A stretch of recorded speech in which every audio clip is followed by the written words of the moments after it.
My name is Lucas, and today we have the first event of Startup Grind Nanjing in 2022.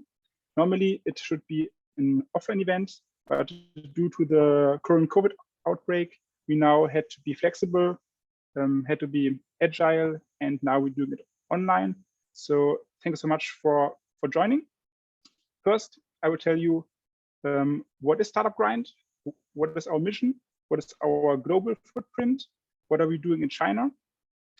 Then I will mention some of our partners who help us to doing this kind of events. And then, of course, we come to our main part.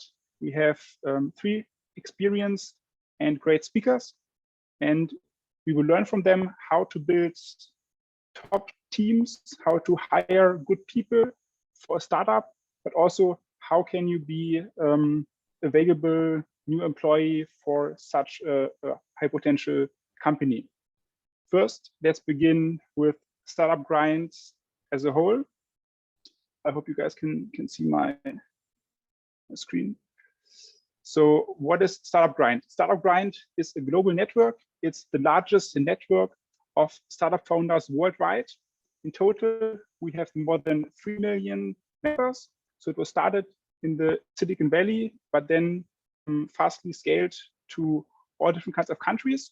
And now in 2022, we have more than 600 chapters in more than 125 countries. So you can really see that Startup Grind is a global network, and it's not only here based in Nanjing, based in China, but it's an opportunity to connect to motivated and great people all around the world. Here you can see some pictures. We had some incredible speakers worldwide. We had the former CEOs of Google. We had some impressive in Nanjing. We had really great speakers, which you will see later. So what does Startup Grind do? First, we want to connect people. We do this kind of events to connect people who are interested into startups, interested into innovation and progress, and basically build this communities to just let people know each other, and then of course create interesting new things together. The second thing what we do is we want to inspire. So we search for interesting people in our communities and let them speak and share their experiences, and hopefully help you to find new ways how you can solve a problem in your community or in your country. And lastly, we also want to educate. So always, if we do this kind of events and have speakers, we always have a section for questions, answers that you can ask to this experienced people, and maybe they can help you to give you some guidance for your own problems in your venture, or can help you to make the next step in your personal career. Of course, as all companies or big communities, we are driven by values. So what are our core values? The first one is to give first. So we're searching for people who want to join our events, join our community, and first basically think about how they can help others. Because if everybody thinks like this, then we can really benefit from each other. And you should not only think about how you can get the most value, but how can you give value to others, and also other people want to support you and your ideas. Secondly, for us, it's about making friends. So we not only want to be a meetup where people come with like their business cards and just give people their business cards. For us, it's more like try to connect people, let them know each other, and then try to think about how they can work together to create value. And lastly, yeah, it's all about try to help other people. We have experienced founders, we have students, so let them bring together to support each other to together create more and better startups, but also value for our communities. This is Startup Grind in general, But what about Startup Grind here in China? Here you can see a map in which kind of cities we had chapters of Startup Grind. So this map is prior to COVID. So now in 2020, we have far less chapters, but still you can see that Startup Grind has a big footprint here in China, and really a lot of people want to connect the Chinese startup ecosystem with the international ecosystems and basically bring these two worlds together. What about now Startup Grind Nanjing? So far, we've built a community with more than 1,000 members. We have hosted more than 30 events. Prior to COVID, most of them were offline, but of course now, due to different regulations, most of them are online. But hopefully this year, we can also get back to this offline interactions, which of course are even better for networking.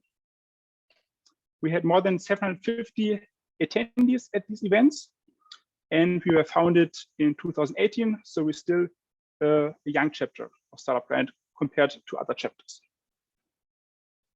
What kind of speakers did we have in the past? With Mr. Kane, we had the Director of Innovation from Intel.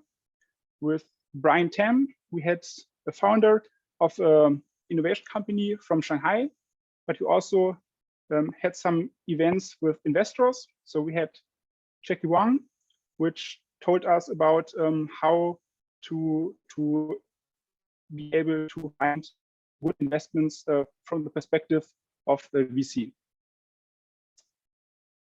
And of course, Startup Grind is a nonprofit, so we always need people who want to help us, who want to support us in hosting these kind of events. So if you want to help us doing some marketing, to organize events, or even doing something like accounting, then please just write me a message, and you can help us to build this community further here in Nanjing.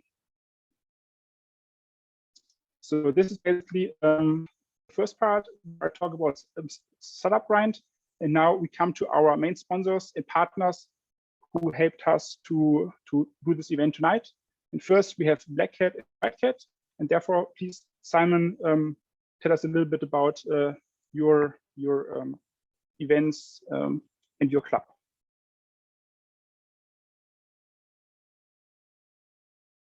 Simon?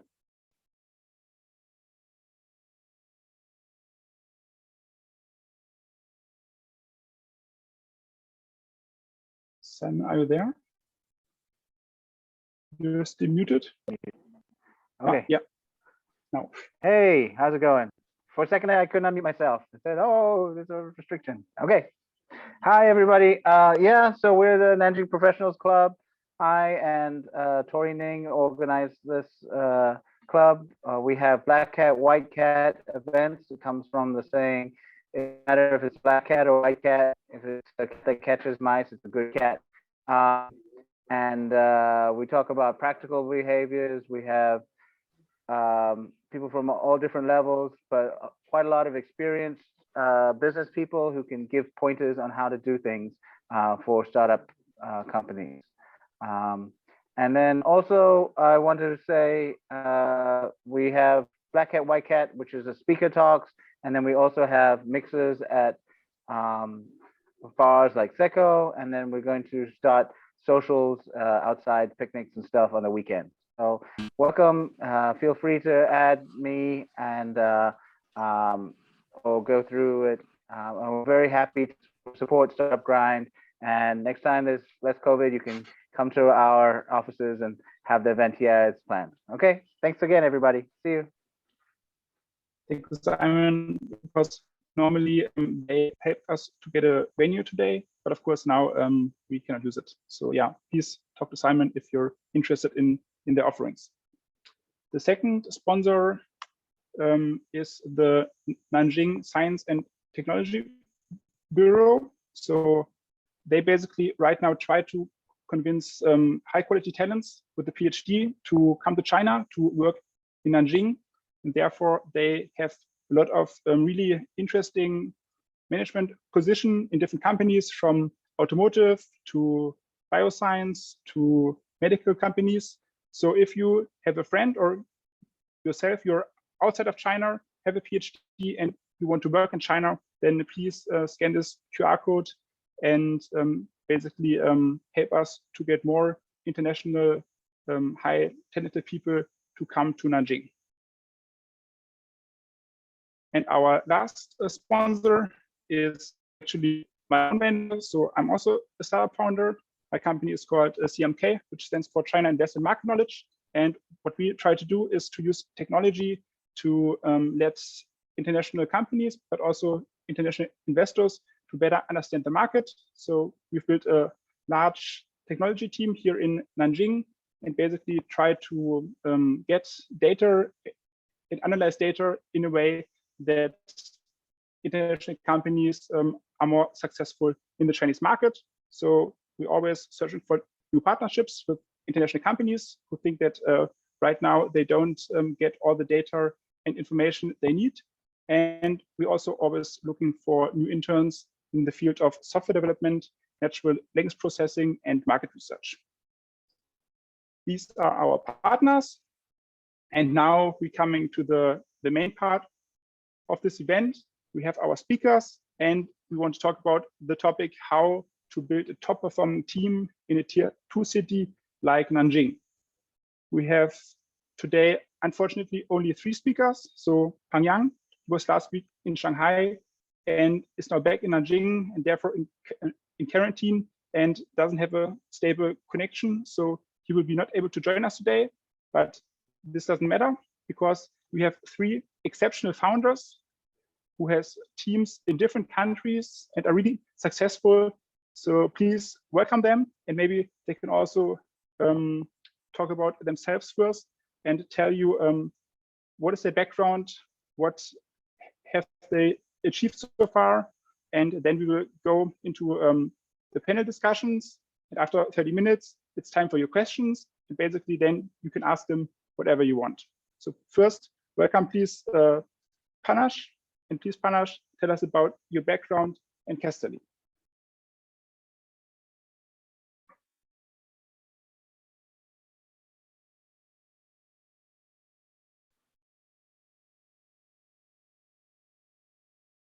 Hello, everyone. I don't know if you can be able to see me. Thank you so much, Lucas. It's good to be back, and it's good to be here with everyone. Some familiar faces that I can see. I would want to recognize everyone who's in the discussion. Thank you so much for making it, and I hope that it's going to be a great discussion tonight. So basically, Cassie is, I don't know if you can see me before I start presenting or sharing my screen. I don't know if you can be able to see me. You can be able to see me, right? We can see you. Okay. You want to share your screen? Then I can just stop my presentation. I think right now it's okay. Okay, let me see if I can share my screen. Okay, yes, I can. Yes. No, it should work. Thank you so much.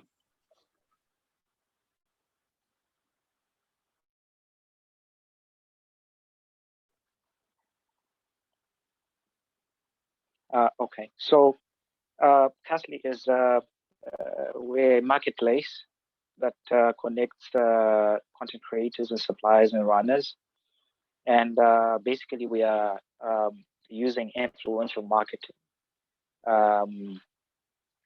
to the business world's advantage. So we are providing a platform that can be able to let creators in any way best possible. And what we have been able to build here is a synergy of business and the business world, which is commerce, some call it e-commerce, some call it the social commerce side of business, where Castly, last time when I presented, it was just creators, but now we've grown into the e-commerce side of the business also. So Castly is growing. So maybe this fireside chat would be more of like an update of what's happening at Castly for those who were there last time when we met. So I'll be happy to share more as the conversation goes on, and I'm going to go deeper into what Castly is all about and how we're building it, and the challenges and everything that we are going through, and how we are solving problems. Thank you so much. Yeah, this sounds great. We're really happy to hear that you're making such great progress, and we are would like to hear more about this later. So please, next, Dr. Sami, could you please give us an introduction to yourself?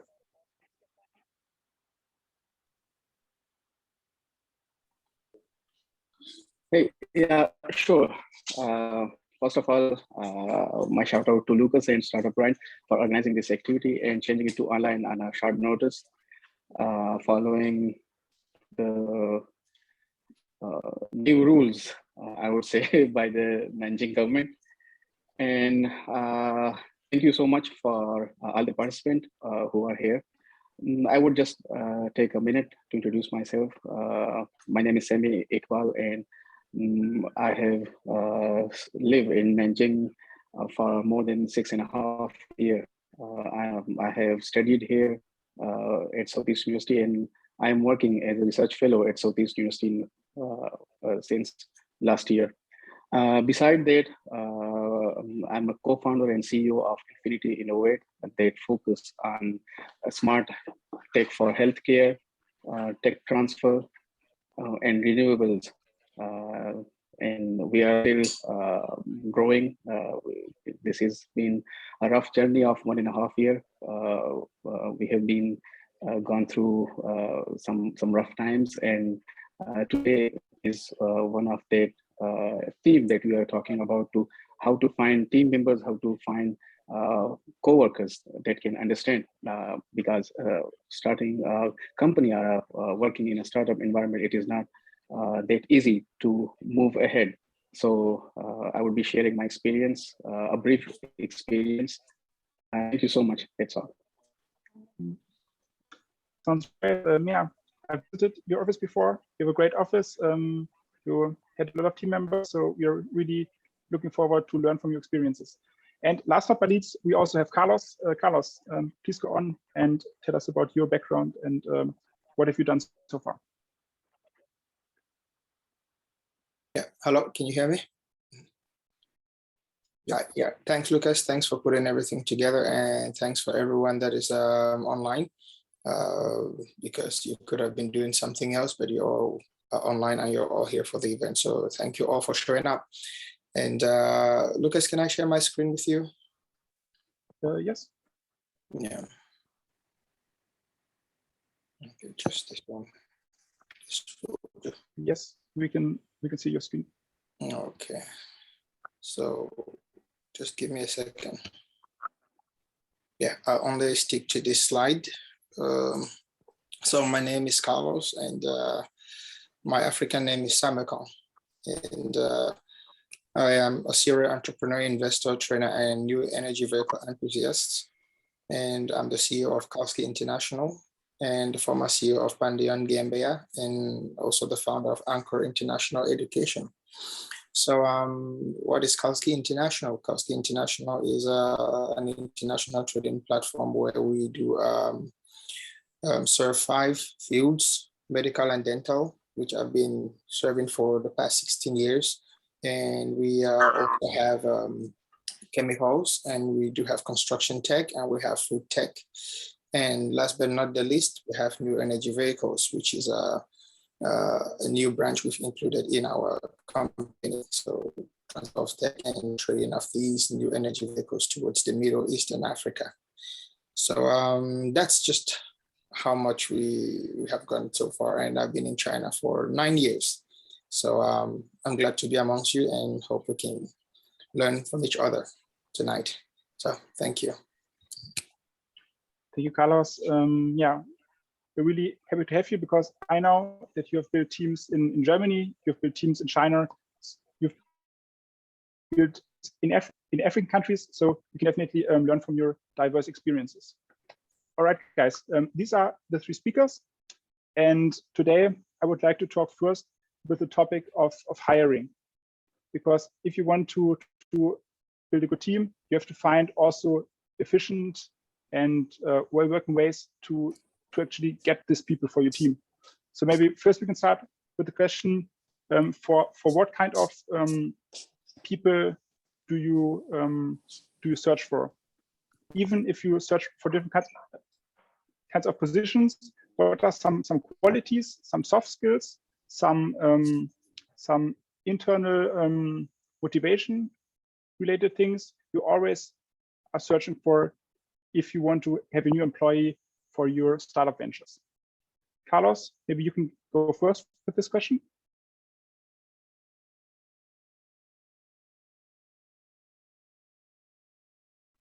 Always forgetting to unmute. Yeah. So thanks.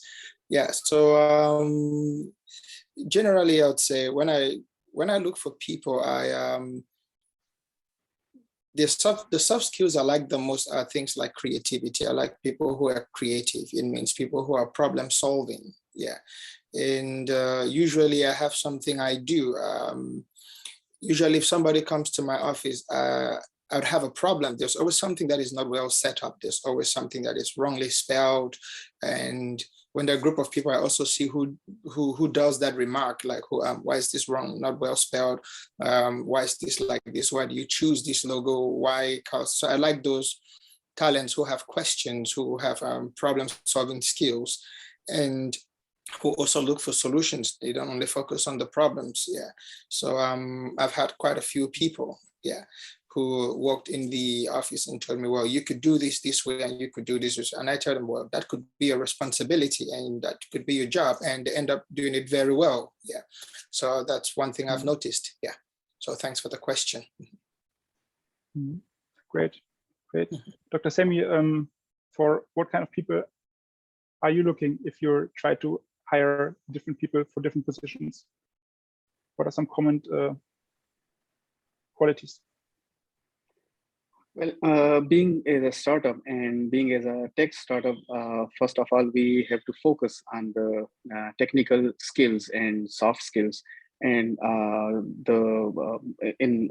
would say, like in maybe 10 or 15 years ago, people used to focus on those employees who has practical skills. But these days, you know, specifically speaking of tech industry, the high tech industry, it is a multidisciplinary scope.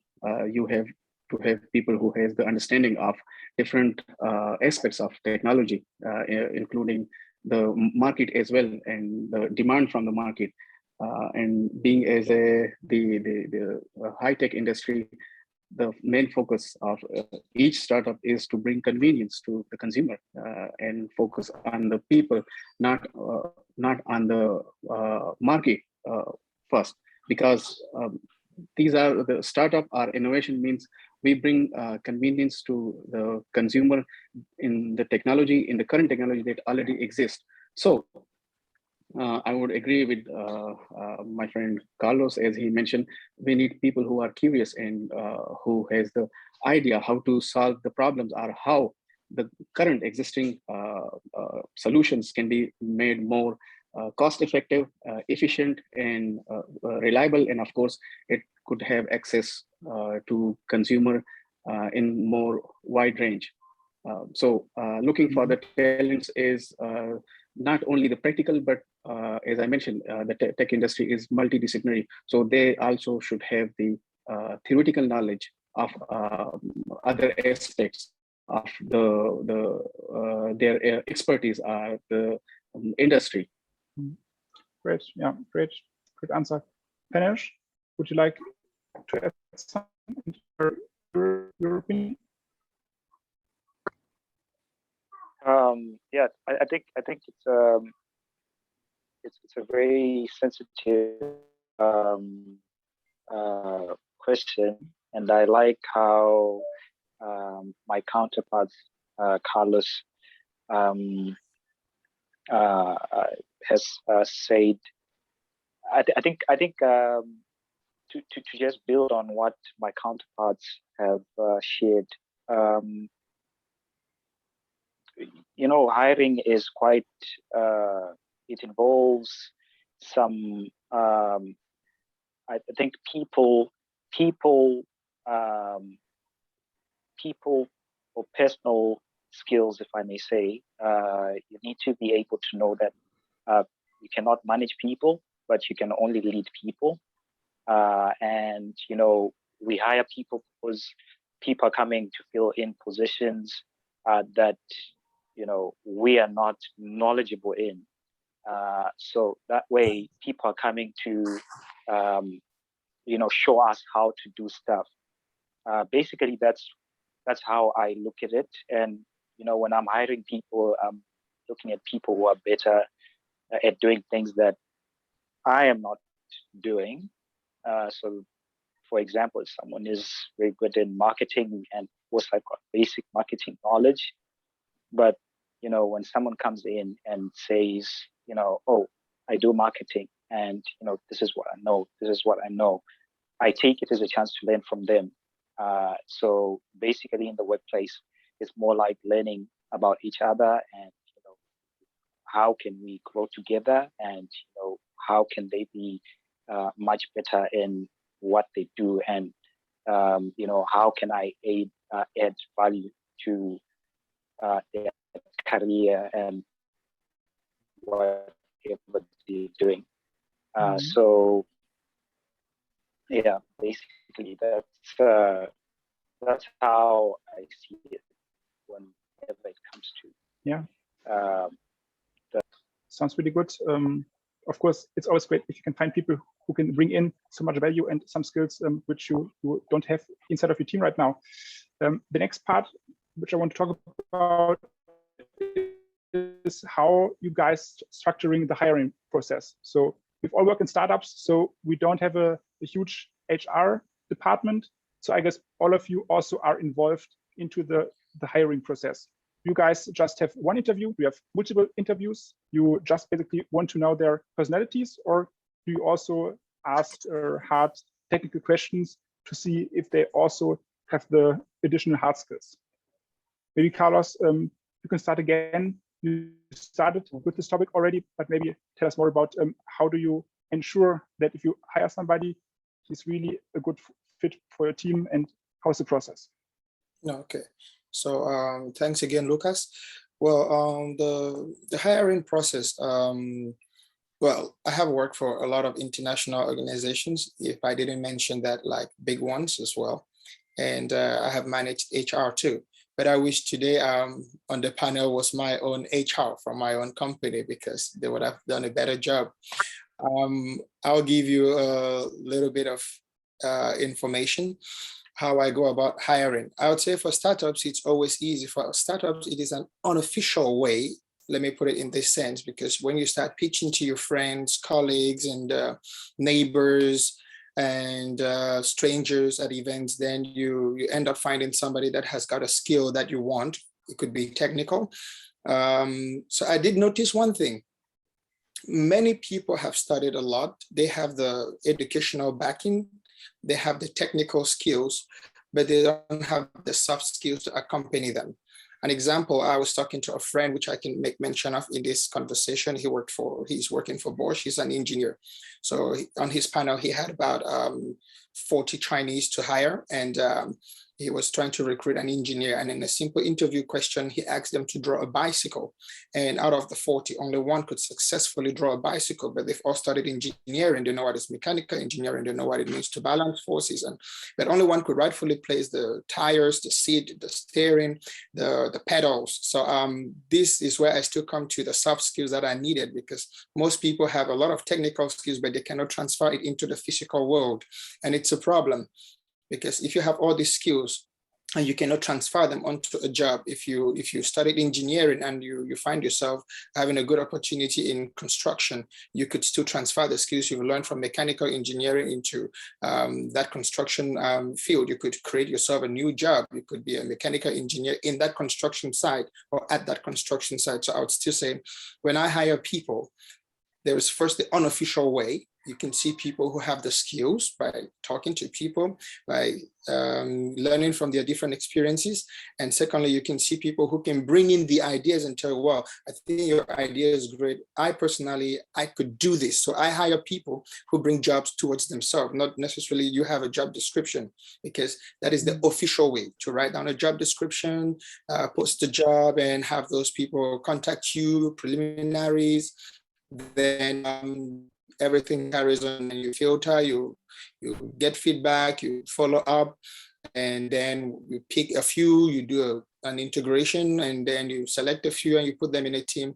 That's the official way, which we've all gone through. But the unofficial way I like best, because you see people, and let me say it, let me quote myself. The way I see it, in the future, there will be no job descriptions on the internet, because most companies now, what are they looking for? They are not looking for people whom they want to offer jobs to. They are looking for solutions. That's why bigger companies get bigger, because you come to companies with solutions. So I always tell my students and my friends, today, companies do not offer jobs. You have to create the jobs, because when you go through university, you have a degree, you have a PhD, it means you're creating jobs. You're not going to work for somebody, you're going to create jobs for those high school dropouts, those who went to college, for them to do these jobs, to carry out these jobs. So I would still say the unofficial way still works best. So a student today should be able to look at company A, B, C, and say, okay, well, I can identify this company, I can see what they offer, I can see their problems, and create a new solution, and goes towards the company with this package and tells them, here, I found this, I think you could do better here and here. And I think these people will not be paid a salary, they'll be offered partner, they'll be offered co-founder and stuff like that. And this is how we form teams at startups, when we pitch to people and people bring their own package, they contribute to our idea. Still, the solutioners, people who want solution, people who want things to be better, and not only people who point out problems. So if you find a problem, turn it into your solution, and that will be your job opportunity. So that is the way I think I recruit, because my first ever employee in China, for Kalski China, not for the other companies, was my HR, which serves us internationally, because Kalski is present in China, in Cameroon, in Benin, and in Gambia. So we are present in these countries, and one HR serves us all, because this HR is powerful. This HR came towards us with solutions. Yeah, and when the HR says this should be done, she does it all. Yeah, so she gets the right people to do these jobs, and always she gets people who come with a solution. So she puts a problem and people come with a solution. So that is what I would say. That is how I hire. That is my hiring process. I sit and wait, and they come to me, like students in Nanjing, they come to me like, okay, they can do this, they can do marketing, they can do advertising, they can contact their embassies, they can raise more contracts, etc., etc. That is how we recruit these days. Solutioners, yeah. So thank you.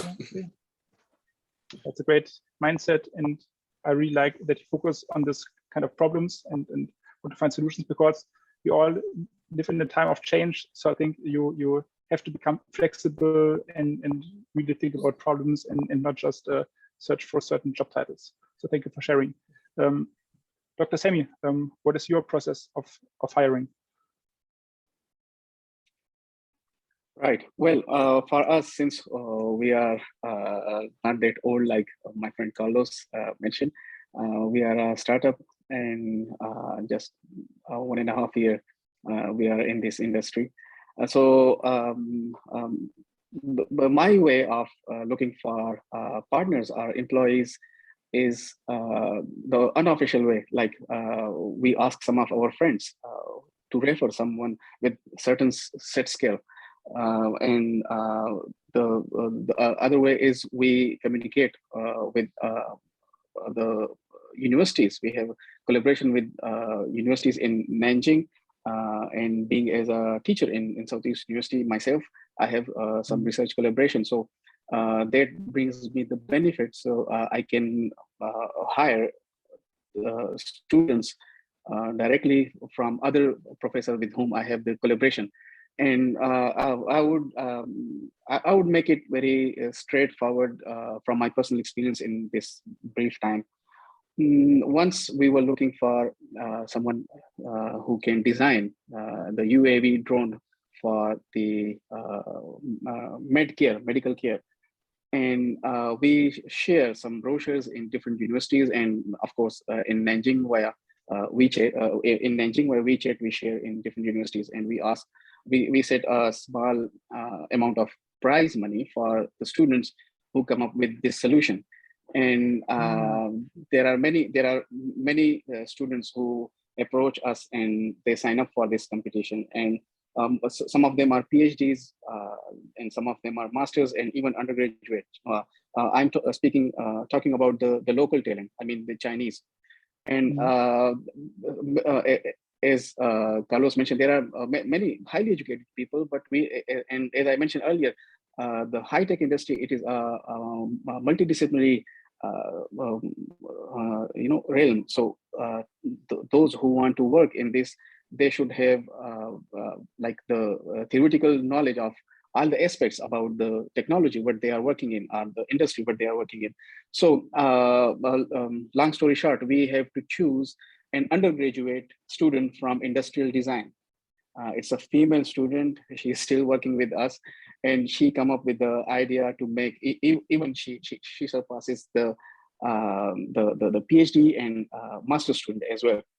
So the idea is she make the design from sketch to like the simulation. She described each detail of the project we were working on, the drone, from the payload to the wingspan to the power, the battery, the choice of materials, the aerodynamics, everything. She focused on each component and each aspects, including the physics, the chemistry of the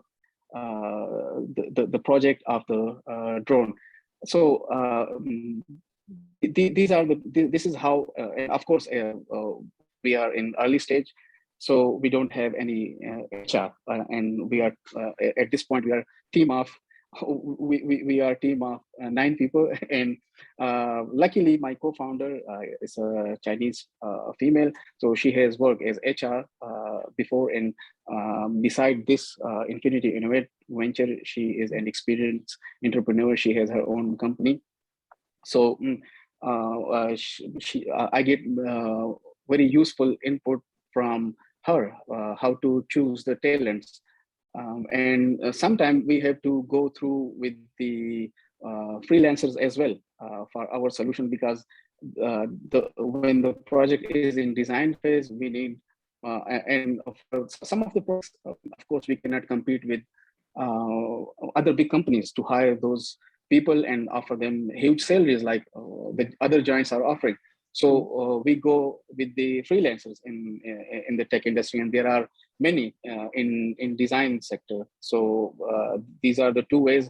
One is the unofficial, that we share the information about the project, and the second is if we have to need more professional approach, but if we cannot offer them the salary of what they demand, so we go with the freelancers. So this is my experience so far, that I have built the brief team of my startup venture. Thank you for sharing.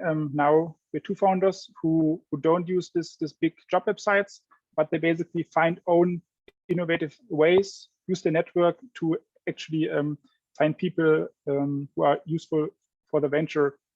Henish, would you agree that using your network and finding some new ways to get in touch with these people is nowadays better than posting your job description on the worldwide or China-based job websites? Thank you, Lucas. That's a very good question. Actually, some great points here, and that are being shared by Mr. Carlos and Mr. Sami. But just to build on that also, I think just in the same vein, it's important to know that people have got culture. People have got their own culture. For example, in China, one thing that I've realized was we built our startup first outside China, and our startup is actually based in Australia, and it's growing exponentially each and every month. But the operations we have outside China and the operations that we have in China, they're completely different, and they are different because of one thing, and that's culture. And something that I've been able to come to understand as a founder of a company, because what happens is that when you're building a team, especially in China, the dynamics of building a team in China, the dynamics of building a team outside China, they're very, very different. So like Mr. Sami alluded, here in China, I've been able to I'm privileged enough to have the partners that are of Chinese descent, and these are guys that know the Chinese culture. I mean, knowing it to the core, because that's very, very important. It's very important to know the people that you're working with, because if you don't know the people that you're working with, you're never going to achieve the best that you would want to achieve. So at the end of the day, what I've learned in terms of networks, building networks and being able to reach out to people to come and work, whether posting descriptions or all those things about of the culture. That's what I learned. And in China, it's different, because for myself personally, I've got my own personal beliefs, and my belief system says I actually don't care about anyone's qualifications. By the way, like the people that we've been able to build with the company outside China, solve this problem. Can you do it? Let's do it. But in China, it's different. When we started the company in China, it was different, because when you get shareholders on board, dynamics change. So if I'm working with the guys outside China, now they understand how I work, because I just bring people on board. But in China, when I started working with the HR here in China for our company, she brings in people and she says, "Oh, these are their qualifications. Like, can you go through them?" But I have to adhere to that, because at the end of the day, this is not only my company, but it's other shareholders are also inside, so I have to respect what they respect. Again, it's coming back to culture. So it hinges on many different things that you have to be cognizant of, many different dynamics that you have to be cognizant of, and be able to respect also the setup that's already there and the culture that's already there. Because what you want to do is to set up, you don't want to get into the way of progress. You want it to be progressive. So you want to, the last thing that you want is to stifle progress. So for myself, I just want to let people do what they do, to give them the space to do what they do. And as they, as you give them the space to do what they do, their potential, is also maximized. And that way you achieve this result. Again, we must understand as founders that we are not the best at what, we are not the best people in the room. In fact, most of the time, us founders are the least people with the least experience, or we are the least people with the least kind of skills that are needed to even grow it. And, the people who are working and making it grow, these are the people who are adding value. And normally, to find these people, we as founders, we just have to be open-minded. And, being open-minded, meaning that, if it's a job site, if someone is used to getting, if it's an HR, let the HR do it. Let her do her best. If she's used to using the site, let her use the site. If she's used to just bringing people on board, let her do it. As long as, the culture of the company is intact, and as long as the people are coming on board, they're complementing each other to achieve the vision of the company. Okay. Thanks so much for sharing. You can see that all of you three basically have a Chinese founder or a Chinese partner or a Chinese HR, because I guess you all respect the Chinese culture. And now that as a foreign founder, it's really hard to understand the culture, find the right people, and find the right channels. So maybe that's also one learning some other international founders can copy, that you have to respect the culture and try to find partners who help you to get the right people and to build your team culture here in China. Now we have time for one last question. And the last question is, so if you found somebody who you believe is the right fit for your team, how you can convince somebody in Nanjing that he or she will work for you? Is it a big salary? Do you promise some other benefits?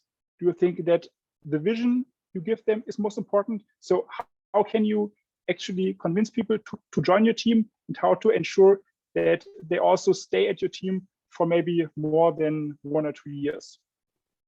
Dr. Sami, would you like to start now?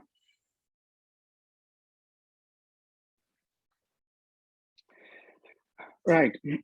So speaking of the startup, in the team together, it is very important. And as you mentioned, the most important thing is a startup like us. We have this venture.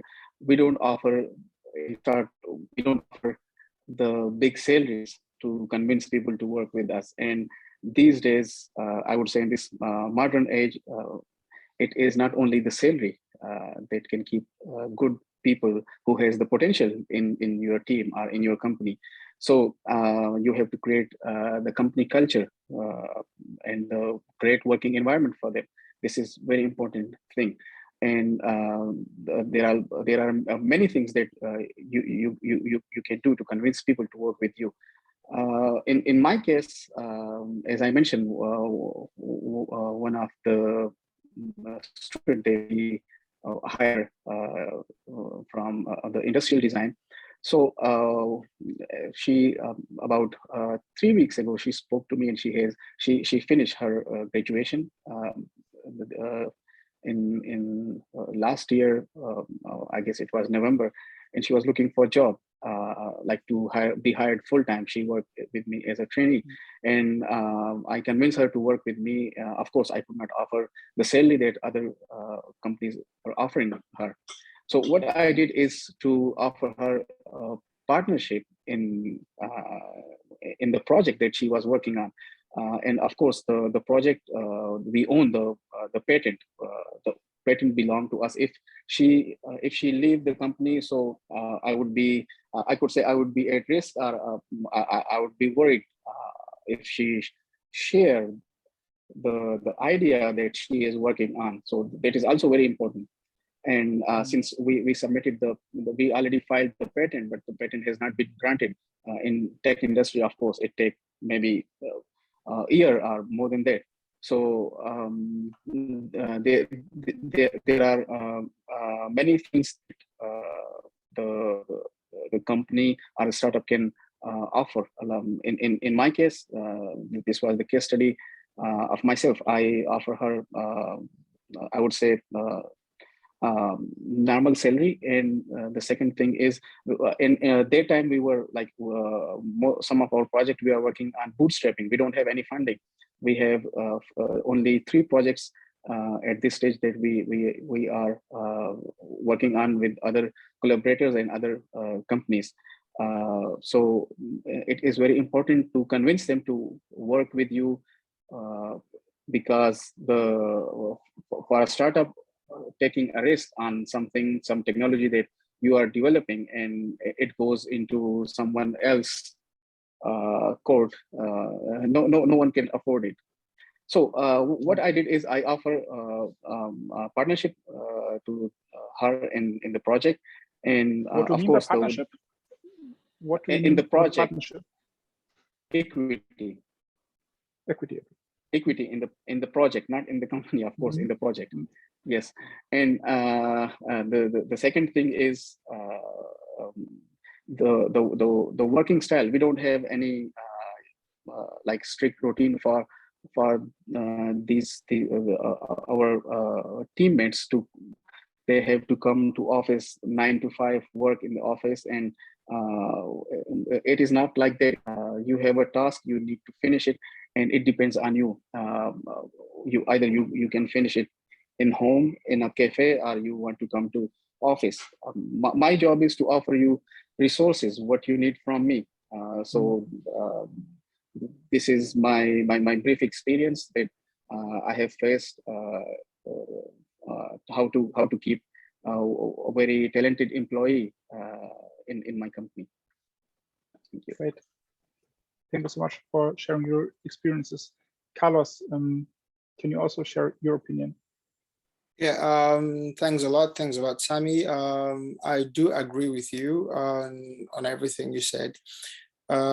Getting the right people and retaining them is an issue, because the world is ever changing. There's COVID, people want to move, they don't want to travel. Today I'm stuck in some other city, which is just 20 meters from Nanjing. So I can't get into Nanjing from Jurong. So yeah, but why would people keep working for you? Talent retention is something that I would say it's one of the biggest problems companies face, and that's why they are spending a lot on HR departments and on recruitment and trainings, because you don't want to train somebody and let them go. We know that because you spent so much to find this person, so much energy.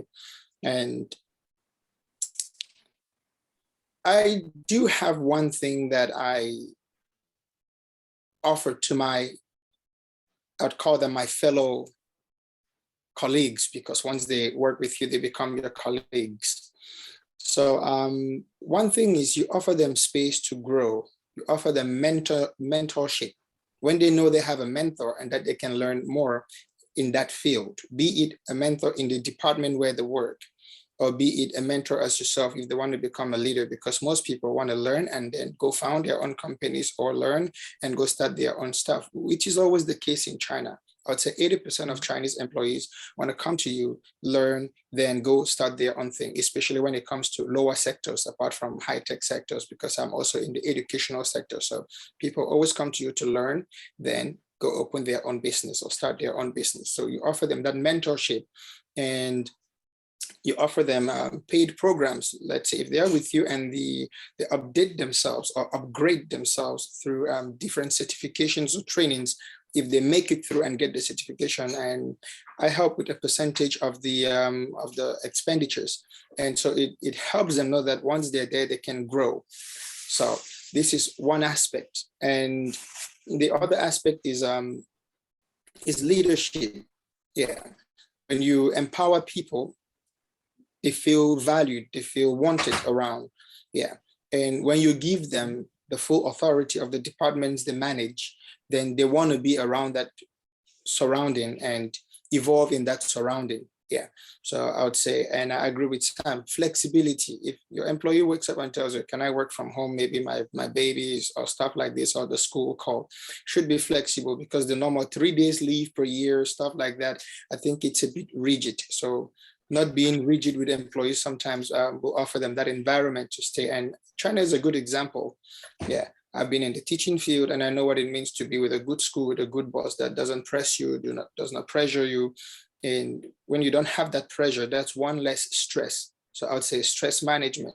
So if you can help your employees to have less stress through programs or just through the work, that is wellness. Wellness is key to performance. Yeah. So compensation, normal salaries, and I already said trainings and development, good for talent retention. Yeah. And all the other things that companies do, like team building. We just had a question in the group, team building, team management. Yeah.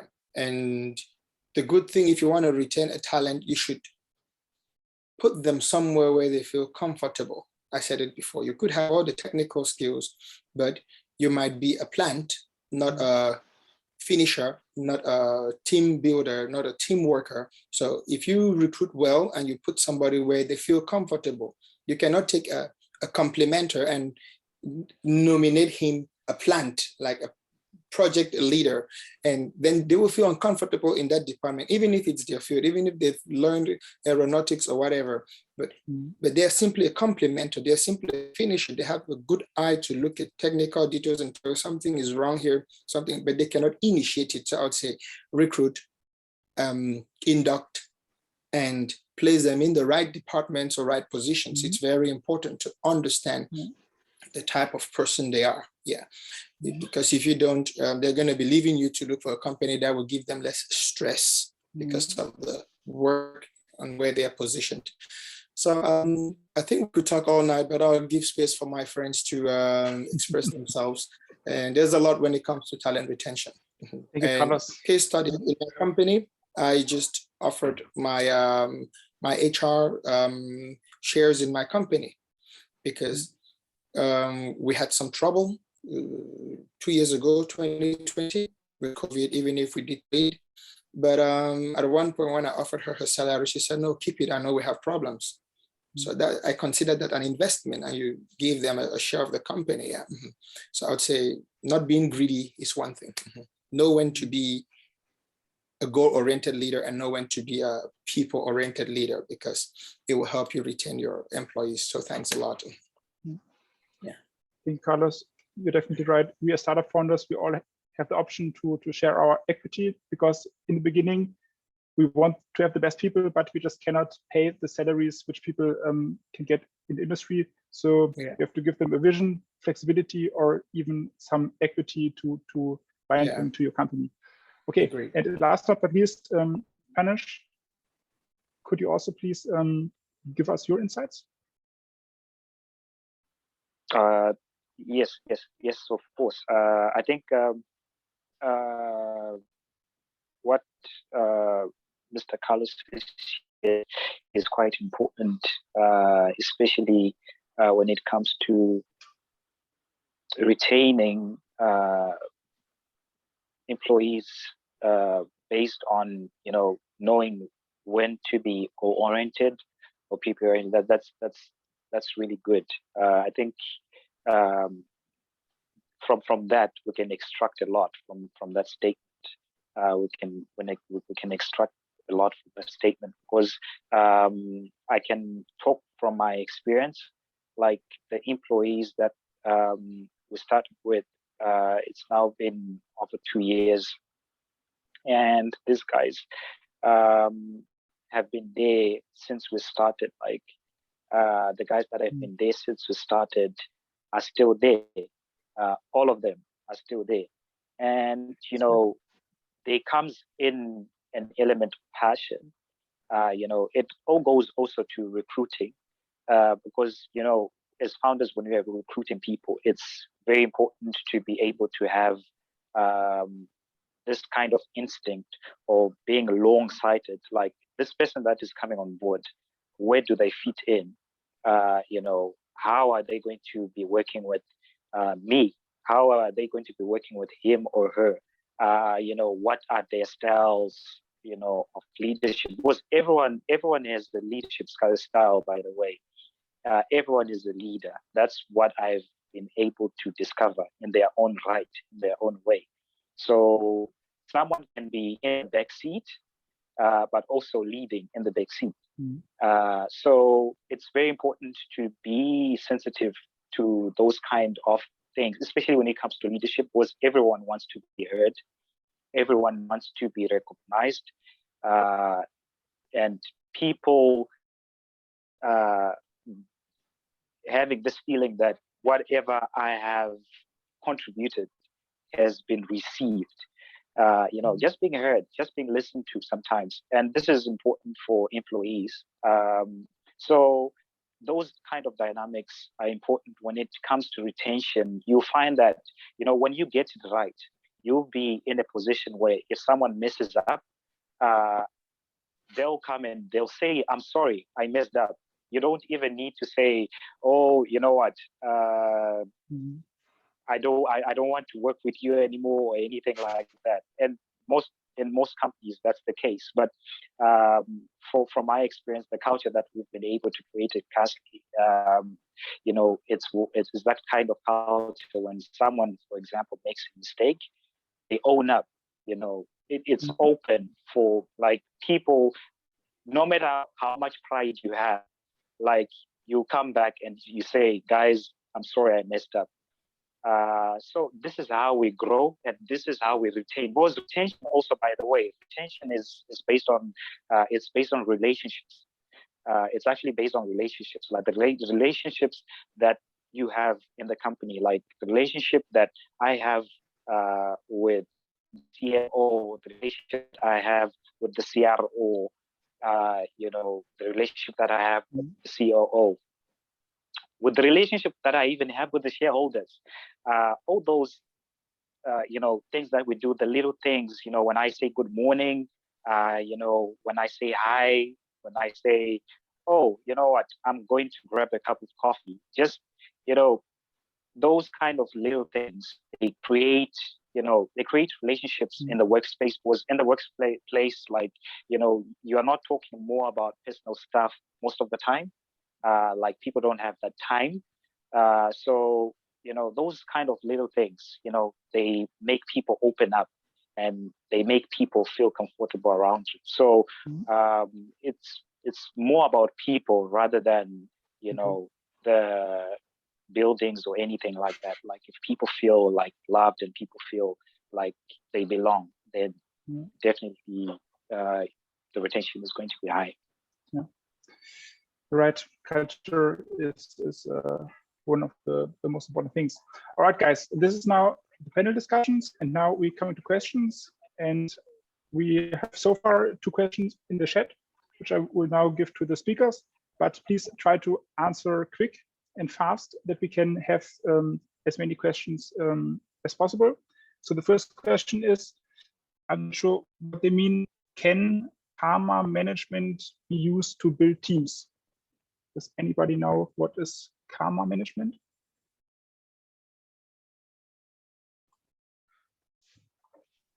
Okay, maybe we can start with the second question.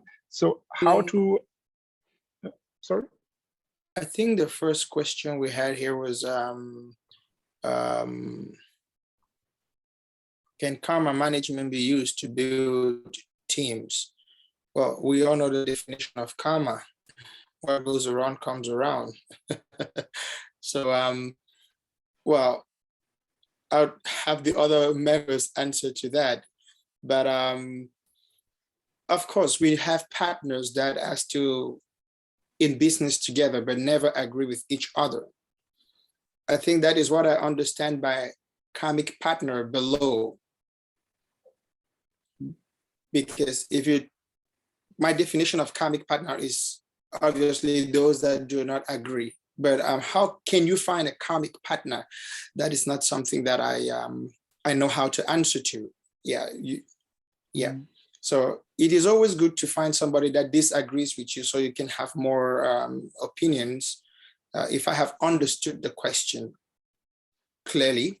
Maybe, maybe we can jump to the next question, because this question, I'm also not sure. So how do you ensure that students and interns benefit as they work with your company? So how to ensure that they have a good experience, and how important is this for you, that your interns also have this learning experience, or you just care about that they get the job done for which you hire them?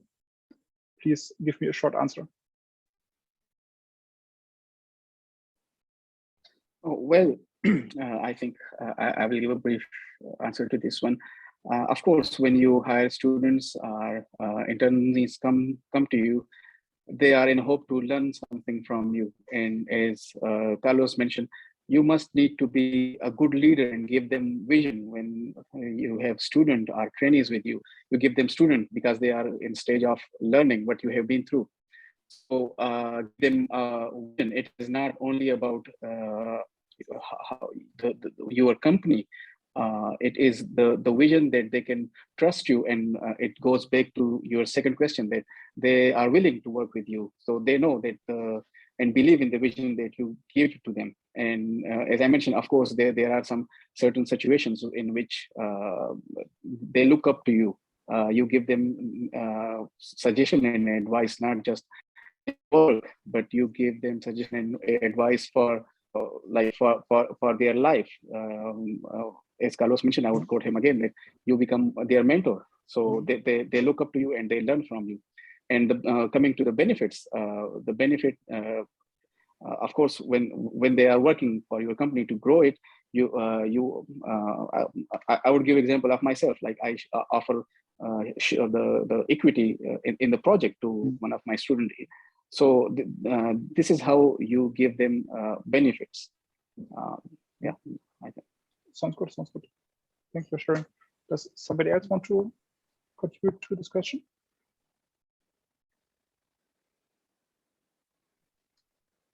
Well, I think that I've already answered the question in the group chat. Yeah.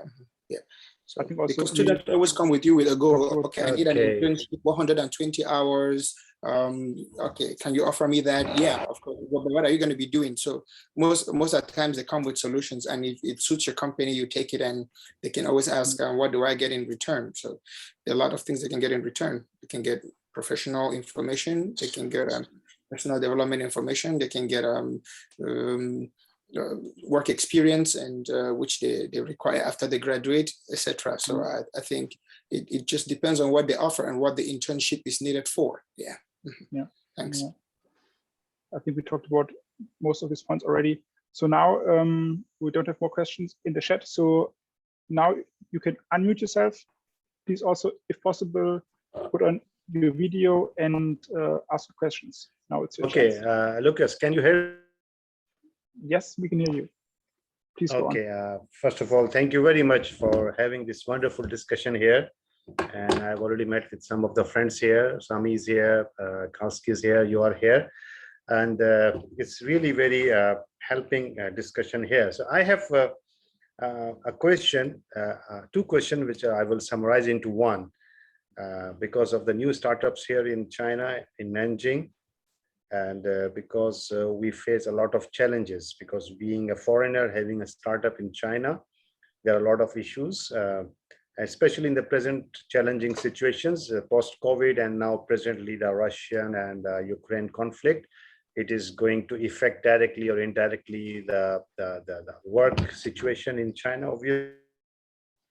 My question is with the panel here, any one of you can answer me.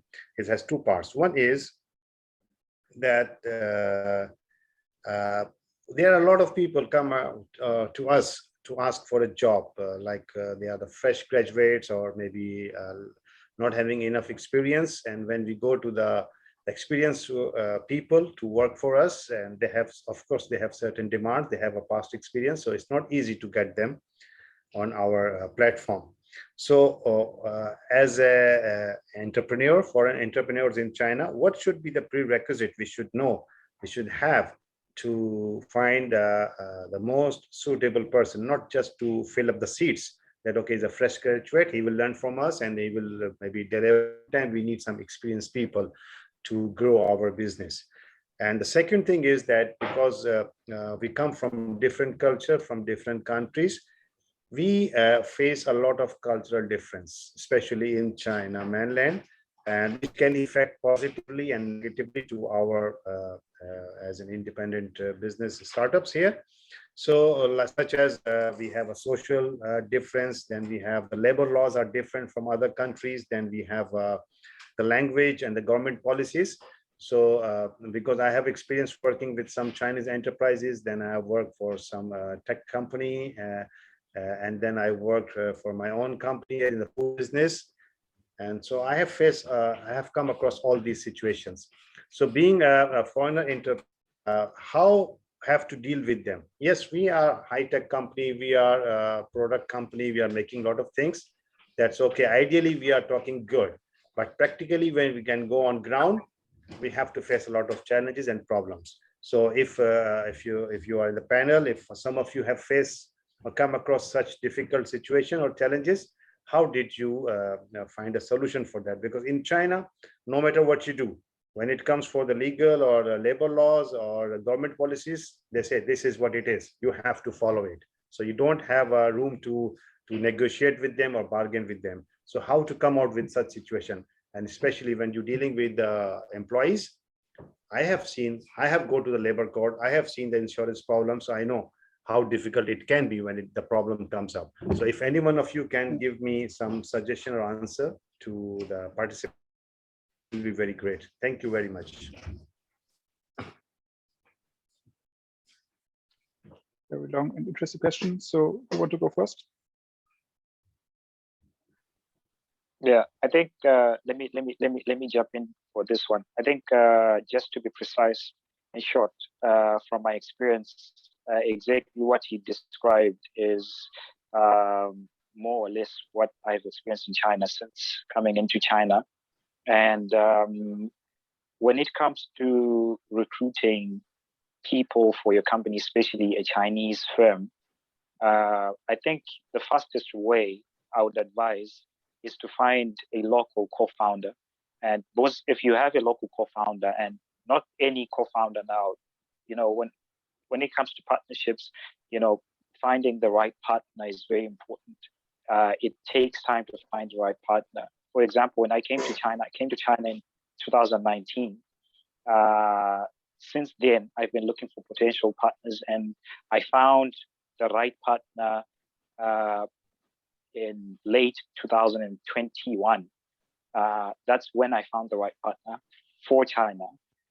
And we had operations going on in Australia out there, but people didn't understand, like, why doesn't Casly work in China? Like, you're in China, why don't we see Casly in China?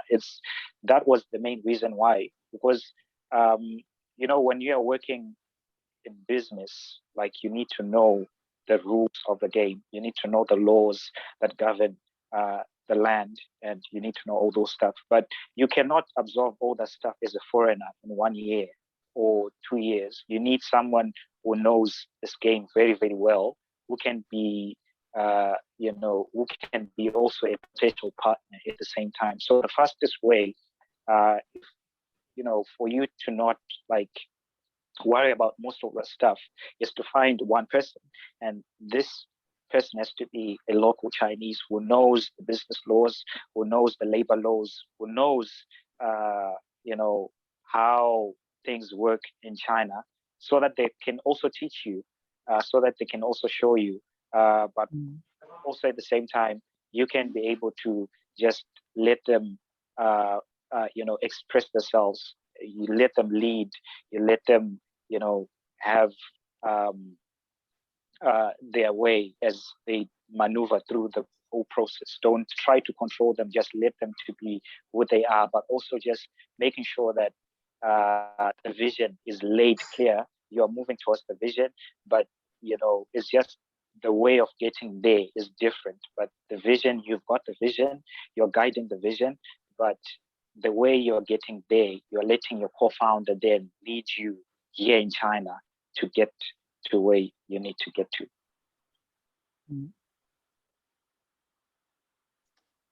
Does somebody else want to continue? I guess this was a pretty good answer, but maybe some other insights.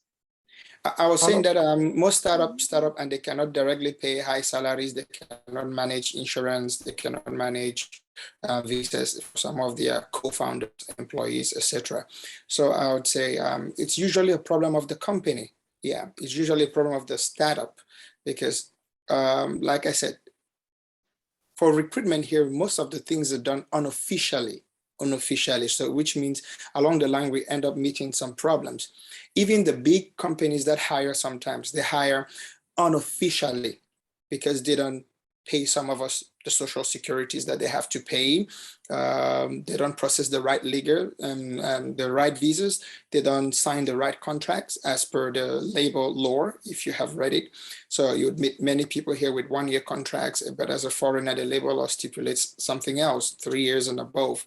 So these are the kind of things that we face, but we as startups, as founders, are we going to keep portraying these same issues that we have faced and that others are facing. So I think that is the question we should be answering. If we're already facing these problems, how do we answer to these problems? Do we keep doing the same things?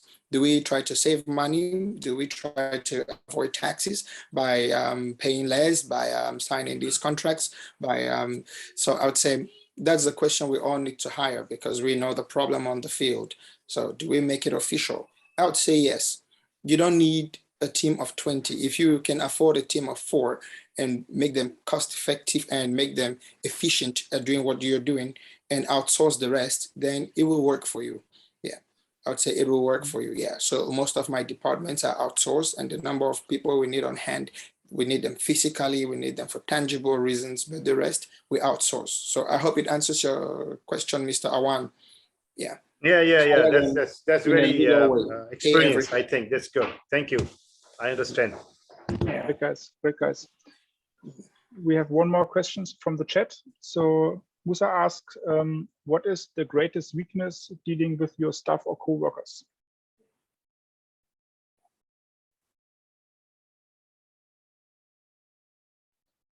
So maybe what are some problems you're facing if you work with local Chinese, and how did you work on these kinds of challenges or problems? Getting the message through. Yeah, getting them to understand where you're going, what you want to do. You can tell somebody I need water, and they understand I want you to fetch me water, and they can tell you you're not paying me to fetch you water. Yeah, maybe it's just can you call YMI, or can you call in the guy that supplies water because we don't have water? I would say it's still culture. Yeah, but we cannot sit and pretend. Most of us here, if we are experts in China, it means we have lived on 1 or 2 continents or 1 or 2 countries. So I'll still refer to the case of my HR, who once you mention something, because yeah, she's a different kind of person. She's lived on 3 continents. She's worked for the government, the local government, and etc. She can do it because if you mention, she does it. You mention, she does it. But the others, they will have a problem of culture, getting your message through. Yeah. So I once had a small problem. I asked the Chinese, where were you born? They said Nanjing. I said, have you ever been to Shenzhen? They said no. So why do you want to work for an international company? I want to go to the US, but have you been to Shenzhen? No. How many cities in China have you traveled to? And this like just Shanghai and Nanjing. And I'm like, well, I am more Chinese than you, because I have visited many places and it didn't go through. That message did not go through. So it created me problems, but it just means something. Travel more your country before you go to the US, meet more of these international companies, go north, south, east, west. So I would say the biggest problem is getting the message through, and culture and language is very, very important. So I would say be very careful. Your jokes may not be accepted. Yeah. Right. So the greatest weakness, I would share my personal story about the greatest weakness. In being as a startup founder, I always think the way I am thinking, or the way I want the thing should be designed, or the object should be designed, and the material should be used. I used to try my, I would say, force my idea on my coworkers, and it had cost me sometimes dearly. So now what I have learned is, and I would quote Steve Jobs, once in an interview, somebody asked him that, do you have any arguments or conflicts about decision making with your colleagues? And he says, yes, of course I do have. And he says, do you always win? He says, I wish I could win.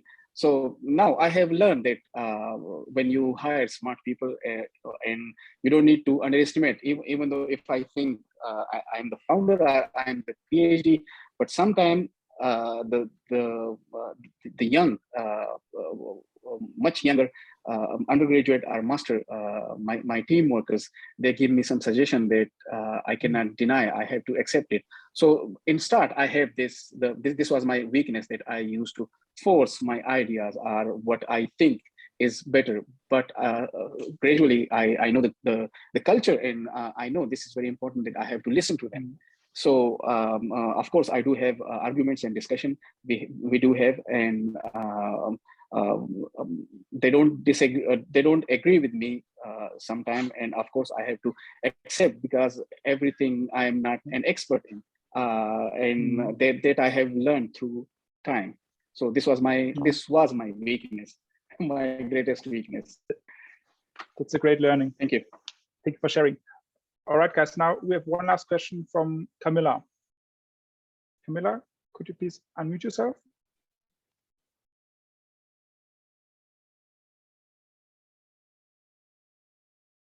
Camilla? We cannot hear you. Can you hear me now? Yeah. Yes. Good evening to everyone, and I wanted to thank the organizers for making this event happen, and thank you for the all the vital information that was shared tonight. I have a question regarding task managing and separation of responsibilities. Having worked as a freelancer and content creator for some time, I agree with what all of you say, that you, like, now employees will have to create their jobs, you know, like come to the employers and offer your skills, right? Your set of skills. And I also understand that, like, employers are looking for problem solvers. However, if you are looking for a problem solver, for someone who can not only spot the problem, but also offer all of the solutions, especially if you have a small team, how do you manage to delegate tasks and successfully separate responsibilities? Because for what it sounds like, basically your employees will not only be pointing out the problems, but also finding all the solutions. So how does the startup articulate that? Thank you. Very good question. Who wants to start to reply? Right. So again, it is about experience sharing. So I would share my personal experience, how I give tasks to my team. So of course, when we are working on some project, if there is any problem, or if our client needs something to be done, or they want us to make some changes, or if we are like putting a proposal to a new project to compete or to our old client. So what we do is we are a small team, and we talk. We had a meeting. We discuss how to approach the whole project. Not just I would not use the term problem. How to approach the whole problem, and then we discuss how, like mostly in our group, most of them are designers, are the coders who do the system coding, and design the chips, and another is the designer. Like something should be drawn on as a sketch, then it should go to computer. It should be simulate using different tools like SolidWorks and other. So we have the potential team members that they can come up with a solution. They would say, okay, we can approach the project this way. So each one share their inputs, how to approach the project, and how to plan the project. And then we discuss the small details of everything, like as I mentioned about the designing a chip, or coding for the system, and designing the system, sketching the system and designing. So in my line of work, there are two aspects. One is the design, how it will look like, and then it comes from the design perspective, it comes to the material and the shape and everything, the looks, and from the internal structure, speaking of technology, it comes to the coding and the system and what hardware we are using. So then we discuss with the expert who in our team, how we can approach. So some of, as I mentioned earlier, some of the tasks that we cannot do, so we approach to freelancers. And the task that our team can do, they take on the responsibilities, and then we decide the deadlines that we need to come up with, this deadline to finish this. So this is my approach in my team.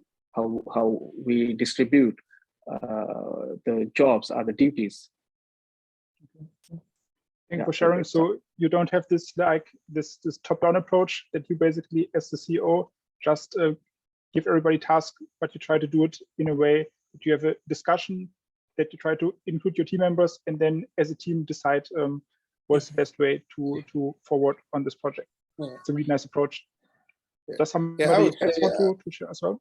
Yeah, I would say, like I already said, we do outsource a lot of things. For small teams, we do outsource a lot of things. As a CEO myself, I don't focus on the solutions that people bring. I focus on the overall project, as Sammy said. Where are they bringing these solutions to? Where are they taking it to? Then what resources do they need? So me, I only focus on building leaders, because if I leave and Kowski dies, then I didn't do a good job. So I'll focus on building that leader. And for me, who is that leader? That leader is the person that can work effectively with a team of 3 people. And how is that team created? I have an HR that manages that. When you bring your solution and you tell me this is what you can do, and this is what you offer, and this is what you see it, this is where it's going to get the company to, then these are the resources you need. We go back old school. Sammy said it all. We open a Gantt chart where we can track every process of the project. Deadlines and resources needed, check. Do we need to outsource? If we need to outsource, yes.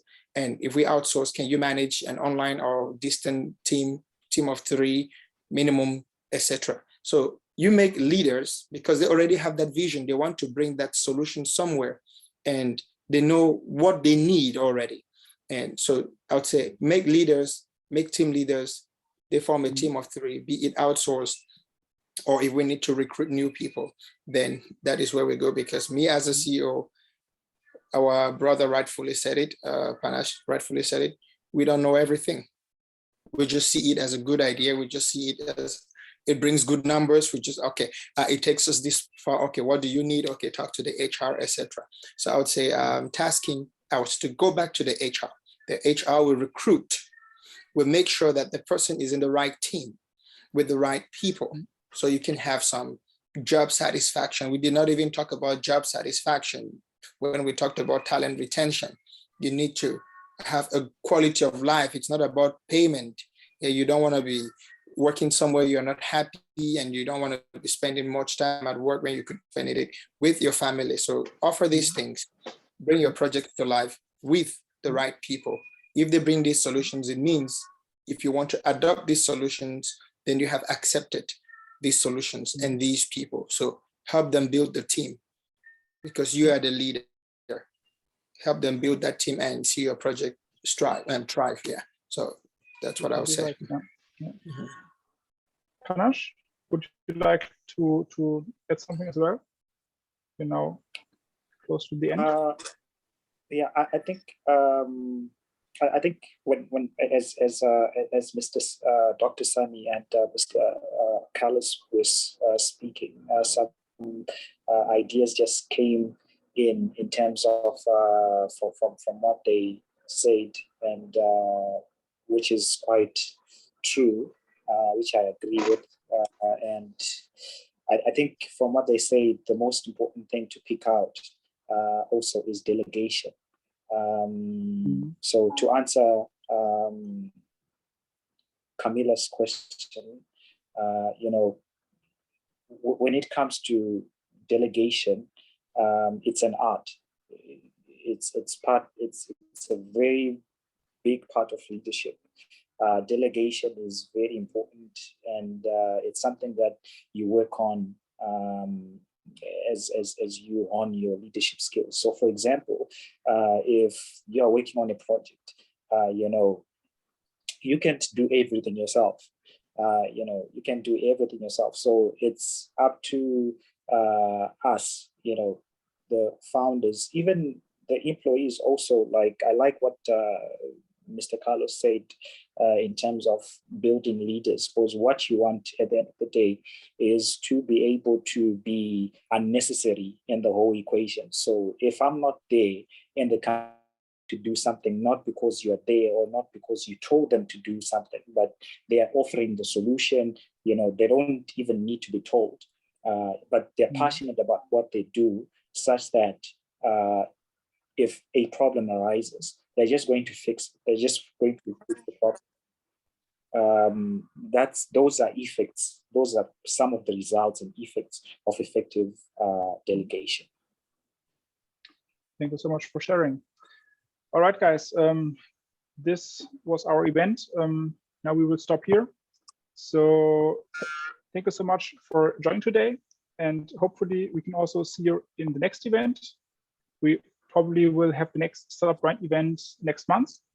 All of the speakers are inside of our WeChat group. So if you have any kind of questions or you want to become partners with them, then just maybe write them a message, and let's see if there are any kind of opportunities to work together and build some more great ventures and products here in Nanjing. So thank you so much for joining, and have a great evening, guys. Happy birthday, Sam. Happy birthday. Happy birthday. Happy birthday. Happy birthday, Sam. Thanks for taking the time. Happy birthday, Sam. Happy birthday. Thank you. Thanks for taking the time on your birthday to speak with us. Yeah. Thank you. Great. Thank you. Have a good night, Thank guys. you, guys. Good It was night. awesome. Yeah. Thank you, guys. And so where are we cutting the birthday cake? I'm still stuck here. I need to go do my test before I can access Nanjing. I already arranged the birthday cake. Now I am with Sami. I will introduce your cake to you. We will celebrate together. Okay. You guys are welcome. Good. I'll share the location in the group. Okay. See you guys. See you guys. Hello, Mr. Musa. Have a good night, guys. Have a good night. Bye, guys. Good night. Good night. Good night. Enjoy the cake. Very informative. Okay. Auf Wiedersehen. Yeah.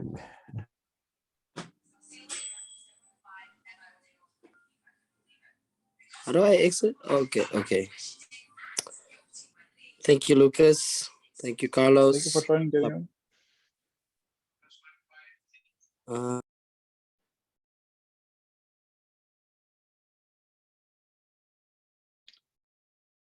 Willie.